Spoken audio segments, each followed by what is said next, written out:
Hello, welcome back to the channel. Today, we're diving straight into the full 2025 guide on how to use teamwork.com for HR management.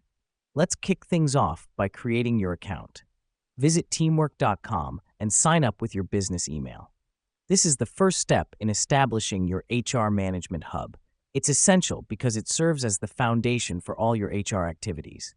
Now that we've done that, our next step is to add your team members. Navigate to the People section, click on Add People, and fill in their details.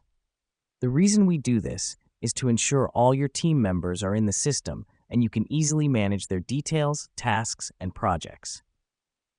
Next up, let's set user permissions. By clicking on each person's profile and adjusting their user permissions, you control the access level of each team member. This helps us because it ensures that everyone has access to the information they need, and nothing they don't. Following this, let's set up your projects. Go to the Projects tab, click Add Project, and fill in the necessary details. Assign each project to the relevant team members. This is vital as it allows you to delegate tasks efficiently and track their progress in real time. Lastly, let's utilize the time tracking feature. This feature allows your team to log their hours worked on each project, providing you with a clear overview of where time is being spent.